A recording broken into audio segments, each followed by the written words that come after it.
सिवान में आज भाकपा माले के प्रत्याशी अमरनाथ यादव जी के नॉमिनेशन के दौरान जो माले के जो शीर्ष नेता हैं दीपांकर भट्टाचार्य वो सिवान पहुंचे हुए थे और आज मौका मिला हमें जो आज 2019 के जो चुनाव लोकसभा के जो चुनाव हो रहे हैं उस पर उनसे बातचीत करने का सबसे पहला सवाल ये है सर कि आज दूसरे दौर का मतदान चल रहा है और दूसरे दौर का मतदान जो अब समाप्ति की तरफ है, लेकिन वोटिंग का परसेंटेज बहुत नीचे है। 10% जो 14 में जो चुनाव हुए थे और आज के चुनाव में 10% का अंतर आ रहा है। इसको सर क्या माना जाए? देखिए, एक बात तो बहुत स्पष्ट है, 2014 में देश में बहुत लोगों ने कहा कि एक मोदी लहर थी और बहुत उत्साह के साथ लोगों ने वोट किया था और आप देखे होंगे कि जो 30 या 31% वोट जो बीजेपी को मिला था, तो मुझे तो मानना है उसमें 20% बीजेपी के पुराने कट्टर हार्डकोर सपोर्टर होंगे, लेकिन 10% एक्स्ट्रा वोट भी मिला था भारतीय जनता पार्टी को। तो इस बार भारतीय जनता पार्टी के अपने समर्थकों में, अपने आधार में, पिछले चुनाव में जिन लोगों ने भाजपा को, मोदी जी को वोट दिया था, उन लोगों में बहुत एक बड़ी निराशा है, एक मायूसी है। दूसरा एक हम ये भी कारण देख रहे हैं कि भारतीय जनता पार्टी जैसे जैसे चुनाव का समय बढ़ रहा है, तो कोई पुरानी जो बातें थी, विकास, रोजगार, काला धन, भ्रष्टाचार, वो बातें तो खत्म। इस बार कोशिश ये हुई कि बहुत एक तरीके से नफरत के आधार पर हिंदू मुसलमान की बात करके या बहुत झूठ फैला करके, और जब नफरत और झूठ से भी काम नहीं हो रहा है तो सीधा सीधा लोगों के अंदर एक डर पैदा करके ये जो बातें हुई कि भाई वोट नहीं देंगे तो गांव में विकास राशि नहीं आएगी, हमें वोट नहीं मिलेगा तो आपको हम श्राप दे देंगे, मुस्लिम वोट नहीं करेगा तो उनके लिए नौकरी नहीं होगी। तो एक तरीके से डर के माध्यम से अगर आप चुनाव में पेश आएंगे, जाहिर सी बात है कि उसका भी असर होगा। अब देख लीजिए कि त्रिपुरा में आज चुनाव होना था सेकंड चरण का, और यहाँ तक स्थिति चली गई कि चुनाव आयोग को 2 दिन पहले ये कहना पड़ा कि लॉ एंड ऑर्डर सिचुएशन इतनी खराब है त्रिपुरा में कि अभी आज के चुनाव को आगे बढ़ा करके वहाँ 23 तारीख कर दिया गया। तो मुझे लग रहा है कि ये जो लॉ एंड ऑर्डर सिचुएशन में प्रॉब्लम है, जिस तरीके से लोगों में निराशा है और जो लोगों की मांग है, लोगों के मुद्दे हैं और जिन मुद्दों पर नेता बात कर रहे हैं, उसमें जमीन आसमान का अंतर है। इसी के साथ एक चीज, कल जिस तरह से प्रधानमंत्री का एक वक्तव्य आया था कि वो पिछड़ी जाति के हैं, अब ये इसलिए उनको परेशान किया जा रहा है।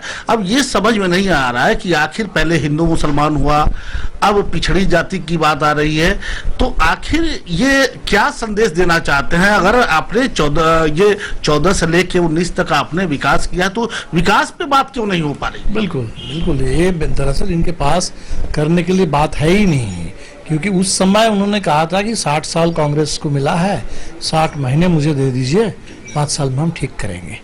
इस बार क्या कह रहे हैं? इस बार कह रहे हैं कि अभी तो 5 ही साल हुआ है, 5 साल तो गड्ढे भरने में, गड्ढे भरने का काम किया या नए गड्ढे खोदने का काम किया, ये तो देखने वाली बात है। हमें तो लगता है कि 5 साल तक ये लोग गड्ढे खोदते ही रहे हैं, पुराने गड्ढों को भरना तो इनके बस की बात नहीं है। तो अब कोई इनके पास है नहीं दरअसल, और इसीलिए वो इस बार के चुनाव में जो बातें कर रहे हैं, कभी 2022 की बात करते, कभी 2024 की बात करते, 2047 तक की बात कर डाली कि 2047 में जाकर के भारत को हम विकसित देश बनाएंगे। तो ये जो एक सरकार जो 5 साल सत्ता में रही, आपको क्या लगता है कि जिस तरह से सत्ता पक्ष दिखा रहा है, सब बात कहिए या जो भी कहिए, आपको क्या लगता है कि देश उस बहकावे में आकर के या देश उनकी बातों में आकर के कुछ आगे वोटिंग करेगा या फिर तस्वीर कुछ और होगी? नहीं नहीं, बिल्कुल देश बहकावे नहीं आएगा, आ नहीं रहा है। आपने एक मार्क किया होगा कि इस बार कोई भी भाजपा का नारा लोगों के जुबान पर चढ़ नहीं रहा है, और ये हर दूसरे तीसरे दिन नारे बदल रहे हैं। जैसे एक नारा इन्होंने पहले शुरू किया कि मोदी है तो मुमकिन है, जी। और लोगों ने चर्चा कम हो गई। चर्चा क्यों कम हुई? क्योंकि लोग ये कहने लगे कि अच्छा इतना रफाल का घोटाला हुआ, तो लोग कह हाँ मोदी है तो मुमकिन है। 45 साल में बेरोजगारी चरम पर है, तो लोग कहने लगे मोदी है तो मुमकिन है। तो लोग ये उन्होंने देखा कि मोदी है तो मुमकिन है, इसका मतलब गलत निकल गया। अब उन्होंने कहा कि भाई चलो पुलवामा के नाम पर वोट दो, तो लोग पूछ रहे हैं कि भाई पुलवामा तो मुद्दा है, लेकिन पुलवामा के मुद्दे पर भी तो वोट आप ही के खिलाफ जाएगा। आपको क्यों वोट दे दे? इसलिए कि आपने पुलवामा करवाया, पुलवामा को होने दिया। तो पुलवामा को आपने होने दिया, आपके प्रधानमंत्री के रहते हुए सुरक्षा तंत्र में इतनी भारी चूक, और अब आकर के आपको शर्म नहीं आती कि आप पुलवामा के उस पर उस समय बूथ कॉन्फ्रेंस कर रहे हैं, पुलवामा के जवान, शहीद जवानों के नाम पर वोट मांग रहे हैं। तब इन्होंने कहा कि मैं भी चौकीदार हूं। अब उस पर भी सवाल उठने लगे, साहब आप चौकीदार हैं तो अभी जो एनफोर्समेंट डायरेक्टोरेट ने सुप्रीम कोर्ट को लिख के दिया है कि 36 लोग पिछले 2-3 साल के अंदर मोदी के राज में हिंदुस्तान के बैंकों को लूट करके, कोई 12,000 करोड़, कोई 9,000 करोड़, कोई 10,000 करोड़, ये सब लेकर के लोग बाहर चले गए, 36 लोग। तो आज लोग कह रहे हैं कि अगर मोदी जी चौकीदार हैं तब तो अली बाबा और 40 चोर की तरह हमें भी कहना पड़ेगा कि आज के ज़माने में इस नया संस्करण निकला है, चौकीदार और 36 चोर। तो इनके कोई नारा इनका चल नहीं रहा है।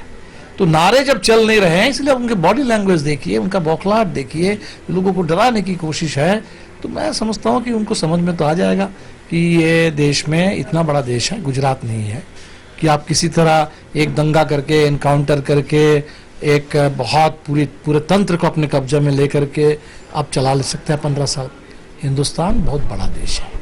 लेकिन सर एक चीज और दिखाई दे रहा है कि जहां मोदी पे लोगों को भरोसा उस तरह से नहीं कर पा रहे हैं जिस तरह से 14 में किया था, लेकिन विपक्ष भी तो कहीं एक मंच पे नहीं आ पाया, कहीं कुछ और, कहीं कुछ और, अलग अलग राग बज रहा है, अलग अलग डफली बज रही है। तो इससे तो कहीं ना कहीं फायदा तो उनको मिलेगा। फिर भी मुझे लगता है कि बहुत फायदा बीजेपी को नहीं मिलेगा। मैं इसको 2 स्तर पर देखता हूँ, क्योंकि जो असली गठबंधन है इस चुनाव में, मैं मानता हूँ कि वो जनता का गठबंधन है, जो किसानों ने बना लिया मन में, जो नौजवानों ने रोजगार के सवाल पर लड़ा है, जो देश में एक आवाज निकल के आ गई, देश ने मान लिया कि ये बहुत कुछ झेला जा सकता है, लेकिन ये जो 5 साल झेलना पड़ा है ये बर्दाश्त से बाहर की चीजें हैं।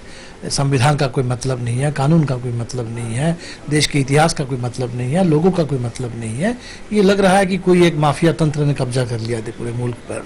तो ये समझ जो देश में बनी है, मैं समझता हूँ ये सर्वोपरि है, और ये आवाज अब बोलने लगी है कि इस बार का चुनाव इससे छुटकारा पाने का चुनाव है।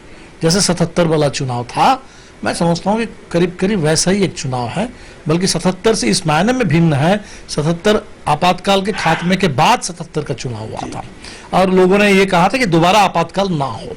आज अघोषित आपातकाल के दौर में चुनाव हो रहा है, और लोगों को ये लग रहा है कि अगर फिर ये लोग लौट के अगर आ जाएंगे तो साक्षी महाराज ने जो कहा वो मजाक नहीं है कि 24 में और फिर चुनाव नहीं होंगे। ये खतरा है संविधान के लिए, लोकतंत्र के लिए, जो भी हमारे पास अधिकार थे वो सब छीने जा सकते। तो आखिर लोगों ने जो मन बनाया ये सर्वोपरि है। अब है कि ऊपर जो गठबंधन बना उसके फॉर्मूले में खोट है। गठबंधन बनने की जो पूरी प्रक्रिया है वो प्रक्रिया बहुत पारदर्शी ढंग से, सही ढंग से प्रक्रिया नहीं चली जिस तरह से बनना चाहिए था। बिहार में, झारखंड में वामपंथियों को बाहर रख करके गठबंधन बनाने की कोशिश हुई। कांग्रेस ने अपने जो कांग्रेस की यहाँ स्थिति है एक्चुअली जमीनी, उससे कहीं ज्यादा सीटें ले ली। बहुत सारी पार्टियों को बहुत अपने 5-5 सीट मिल गई है, वजूद नहीं है, जिनके पास जिनके पास आज 5 उम्मीदवार नहीं है, अब उनको सीटें मिल गई है। तो ये मैं मानता हूं कि इससे लोगों में एक गठबंधन को लेकर के भी एक थोड़ी निराशा है। उत्तर प्रदेश में भी सपा बसपा एक साथ है, लेकिन कांग्रेस ने अलग कर दिया। दिल्ली में अभी तक कांग्रेस और आपका गठबंधन मेरे ख्याल से फाइनल अभी तक नहीं हो पाया। तो इसलिए ये तो एक लोगों में है कि गठबंधन जितना कॉम्पैक्ट एक इफेक्टिव बनना चाहिए था उतना नहीं बना। लेकिन फिर भी मैं वही कहूंगा कि मुझे जनता पर भरोसा है, और जनता अपने हिसाब से, ताकि बीजेपी को कोई फायदा ना हो, एनडीए को कोई फायदा ना हो, वोटों का वैसा विभाजन ना हो, लोग इसी हिसाब से देंगे। आज सर एक और मामला सामने आया कि जब 25,000 से ज्यादा कर्मचारी जेट के वो बेरोजगार हो गए। एक तरफ सरकार कह रही है कि हम इतने रोजगार उपलब्ध करवा रहे हैं, लेकिन ये एकदम बिल्कुल सामने आंकड़ा आज का आया, अखबारों के माध्यम से लोगों को पता चला कि इतने लोगों की नौकरियां चली गई। क्या ये अहम बहुत बड़ा मुद्दा है? क्या इस चुनाव में ये भी मुद्दा बन सकता है? बिल्कुल बनेगा, बिल्कुल बनेगा। देखिए, कल तक ये लोग कहते थे कि पब्लिक सेक्टर खराब है, ठीक है, सरकारी नाम वहाँ चल नहीं रहा है। नहीं तो BSNL को तो बर्बाद कर दिया, एयर इंडिया को अपने पहले बर्बाद कर दिया, वहाँ भी लोगों को तनख्वाह नहीं मिल रही है महीनों से। अब जेट एयरवेज जो देश में प्राइवेट एयरलाइंस में मेरे ख्याल से सबसे एक तरह से चर्चित, सबसे इफेक्टिव एक एयरलाइंस थी और ठीक से चल रहा था। तो क्या बात हो गई और इतना कैसे एक एयरलाइंस अचानक आज वो चलने लायक स्थिति में नहीं है? इतने हजारों सबसे ज़्यादा पढ़े लिखे और स्किल्ड, इतने trend engineer, pilot, air hostess, crew, सबकी नौकरी चली जा रही है। तो मेरे ख्याल से बहुत बड़ा सवाल है।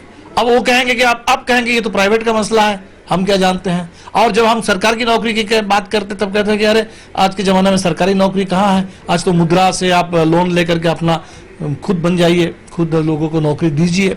तो ये बच नहीं सकते, सरकारी नौकरी भी नहीं है, प्राइवेट में चलने वाले कंसर्न खत्म हो रहा है। ये सर कितना असर डालेगा, क्योंकि 25,000 से ज्यादा तो कर्मचारी हैं और उनके परिवार को अगर जोड़ लिया जाए तो वो लाखों की संख्या में चले जाए। बहुत मैं कह रहा हूँ कि ये एक स्पेक्ट्रम है कि आप अगर देख रहे हैं कि जेट एयरवेज जैसा एयरवेज अगर बंद हो रहा है तो वो सबसे ऊपरी तबका है हमारे देश के वर्किंग क्लास का। थोड़ा नीचे चले जाइए, अभी बिहार में और पूरे देश में सारे ईंट भट्ठा बंद होने की बात हो रही है प्रदूषण के नाम पर। तो प्रदूषण रोकने के नाम पर अगर भट्ठा बंद हो जाएगा, आप देख लीजिए कि कितने लोगों का रोजगार, बालू निकालने का काम जेसीबी मशीनें कर रही है, तो बालू मजदूरों का काम चला गया, भट्ठा मजदूरों का काम चला गया। गांव में जो कंस्ट्रक्शन का काम हो रहा था, निर्माण का, वो काम गांव शहर कस्बों में रुक जाएगा, प्रभावित हो रहा है। तो अब रोजगार है कहाँ? तो आप कह रहे हैं कि भाई पकौड़ा बेच कर दो, पान की दुकान करो, पंचर चालू। तो ये जो बातें कर रहे हैं, बीजेपी के घोषणा पत्र में एक शब्द नहीं है रोजगार को लेकर के।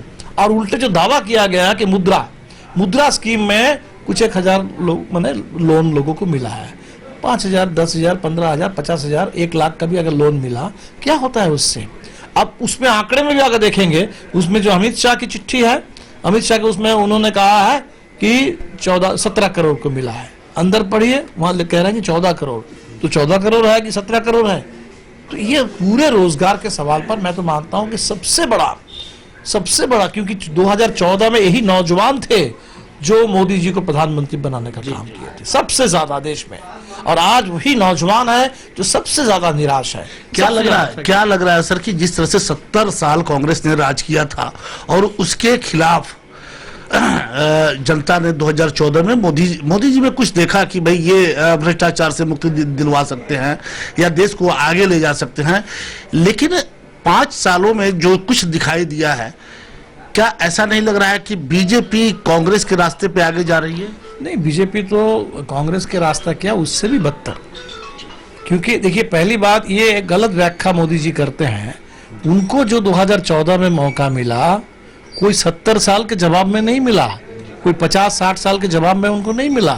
उनको इसलिए मिला कि जो यूपीए 2 की सरकार थी 2009 से 2014 तक, उस दौर में जरूर बहुत सारे घोटाले सामने आए, और वो जो सरकार चल रही थी, मनमोहन सिंह बहुत खामोशी रहते थे। लोगों को लगने लगा कि मनमोहन सिंह पर कोalition दल ने दबाव बना दिया, कुछ कर नहीं पा रहे हैं, तो इसलिए एक बदलाव आया। लेकिन आज जिन कारणों से 2014 में सरकार का परिवर्तन हुआ था, भ्रष्टाचार, आज भ्रष्टाचार उससे कहीं ज्यादा बढ़ गया है, कहीं ज्यादा। भ्रष्टाचार को मोदी जी ने एक तरह से कानूनी दर्जा दे दिया है। ये जो इलेक्टोरल बॉन्ड चालू हुआ कि आपको पता ही नहीं चलेगा कि किस कंपनी ने किस पार्टी को कितना पैसा दिया। विदेशी कंपनियों के लिए अपने ये बहुत बड़ा विश्वासघात है देश के साथ, राष्ट्रवाद की बात करने वाले, कि विदेशी कंपनियां वो हमारे देश की पार्टियों को पैसा दे सकती है, जिसके लिए इन्होंने कानून में तो बना दिया। इतना बड़ा मुद्दा है, फिर आप लोग क्यों नहीं इसे आम जनता के सामने इसको दिखा रहे हैं? आम जनता पहले से बहुत ज्यादा जागरूक है। और बिल्कुल मैं समझता हूँ कि आप देख लीजिए, इसकी चर्चा हुई है। अब निश्चित तौर पर जितना बड़ा मुद्दा बनना चाहिए, क्योंकि मीडिया भी ऐसा हो गया है इसके आज के दौर में, जो प्रासंगिक मुद्दे हैं उन सवालों पर चर्चा कम होती है और इधर उधर की बातों पर चर्चा बहुत ज्यादा होती है। नहीं तो ये इलेक्टोरल बॉन्ड, ये बहुत बड़ा सवाल है। ये आधार कार्ड के नाम पर देश के लोगों की पूरी प्राइवेसी छीन ली गई। हमारी आपकी कोई प्राइवेसी नहीं है, हमारा आपका राशन चला जा रहा है। सर क्या लगता है कि पिछले 5 सालों में, मीडिया का आपने जिक्र किया, उसी पे मेरा सवाल है कि क्या पिछले 5 सालों में मीडिया का स्वरूप भी बदला हुआ है? बिल्कुल 5 साल से पहले से बदल रहा था और 5 साल में तो एक बड़ा हिस्सा मीडिया का ऐसा हो गया है जो सत्ता का अंग बन गया है। ये कभी नहीं होना चाहिए। मीडिया है जनता और सत्ता के बीच में, आपको जनता की ओर से सवाल आपको पूछना है सत्ता से, और सत्ता पर अंकुश लगाने का भी काम आपको करना है।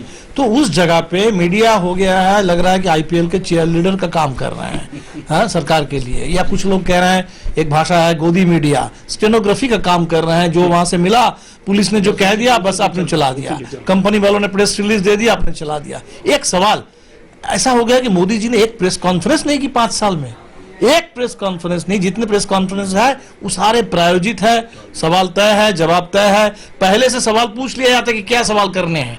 जो सवाल पसंद है मोदी जी को, वही सवाल आपको करने हैं।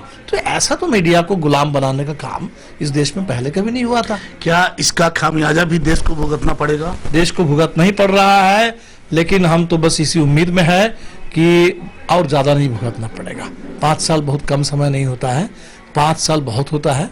5 साल में लोग समझ गए हैं, और इसीलिए इस बार का जो चुनाव है वो इस हिटलर शाही से, इस चंगुल से देश को आजाद कराने वाला चुनाव है। आपको क्या लगता है कि जिस हिसाब से अभी जो माहौल बीजेपी बना रही है देश में, कभी हिंदू कार्ड खेलती है, हिंदू मुसलमान की बात होती है, अब जात पात की बात हो रही है, कोई सवाल कहीं कोई बात हो जाता है तो कोई पूछ देता है तो वो सीधे राष्ट्रद्रोह का भी मामला। आखिर ये देश जा का क्या, एक बार जो माहौल दिखाई दे रहा है, क्या हमारा देश गृह युद्ध की तरफ जा रहा है? ये भारतीय जनता पार्टी की पूरी कोशिश है। आपने देखा होगा वो बार बार यही कह रहे हैं कि युद्ध जो है उनको ज्यादा दिलचस्पी है गृह युद्ध के लेकर के। वो कह रहे हैं कि सीमा पर जो है वो मोदी जी निपट लेंगे, और हम जो है देश के अंदर छुपे हुए गद्दारों के खिलाफ। अब देश में 30% आपको वोट मिला है, 70% लोगों ने आपको वोट नहीं दिया। और वहां इनके जो आज एक नौजवान खड़े हैं भारतीय जनता पार्टी से बेंगलोर में, उन्होंने कहा कि if you are not with Modi you are not with India, if you are against Modi you are against India. तो वो जो इमरजेंसी के दौर में देवकांत बरुआ ने कहा था कि Indira is India, India is Indira, जिसको पूरे देश ने ठुकराया, आज वही फिर से बात हो रही है कि मोदी के साथ नहीं हो तो देश के खिलाफ हो। तो ये 70% लोगों को देश में अगर आप देशद्रोही कह देंगे, उनको जेल में डालेंगे और देश के अंदर करेंगे, तो मैं समझता हूँ कि देश में अराजकता। तो हमारे अरुण जेटली साहब ने कहा कि मोदी या अराजकता, मैं कहता हूं कि उल्टा, अराजकता का ही दूसरा नाम मोदी है। इस देश में अराजकता का बड़ा मोदी जी ने हमने देखा। और अगर भाजपा के लोग कह रहे हैं कि मोदी जी नहीं रहेंगे तो आपको अराजकता और ज्यादा झेलनी पड़ेगी, तो मैं तो इसको एक धमकी मानता हूं। मैं तो समझता हूं कि शायद ये धमकी दे रहे हैं, जो धमकी उत्तर प्रदेश में दे रहे हैं कि वोट नहीं मिलेगा तो विकास की राशि नहीं मिलेगी, तो वो धमकी दे रहे हैं कि मोदी जी अगर लौट के नहीं आएंगे तो हम और ज्यादा देश में अराजकता फैलाएंगे, तांडव तो क्या सर इनके धमकी में देश आने के लिए तैयार है या इनको जवाब देगा? जवाब बिल्कुल दे देगा, जवाब दे रहा है। आज दूसरे चरण में भी मैं समझता हूं कि पहले चरण से और ज्यादा जवाब मिल गया होगा भारतीय जनता पार्टी को। गिनती जब होगी तब बिल्कुल पता चलेगा। इतना बड़ा देश और कम से कम 70 साल का लोकतंत्र का अनुभव है, संविधान का अनुभव है हमारे पास, तो संविधान को इतनी आसानी से हम खत्म नहीं करने देंगे। लोकतंत्र को इतनी आसानी से जेब में डाल करके अपने चंगुल में कैद करने का देश इजाजत नहीं देगा। चलिए, आपने देखा कि अभी दीपांकर जी से हमारी बातचीत हो रही थी, कई अहम मुद्दों पे बातचीत हुई, देश के हालात पे बात हुए, और बड़ी बेबाकी के साथ, जिसके लिए वो जाने जाते हैं, उन्होंने अपनी बातों को रखा है।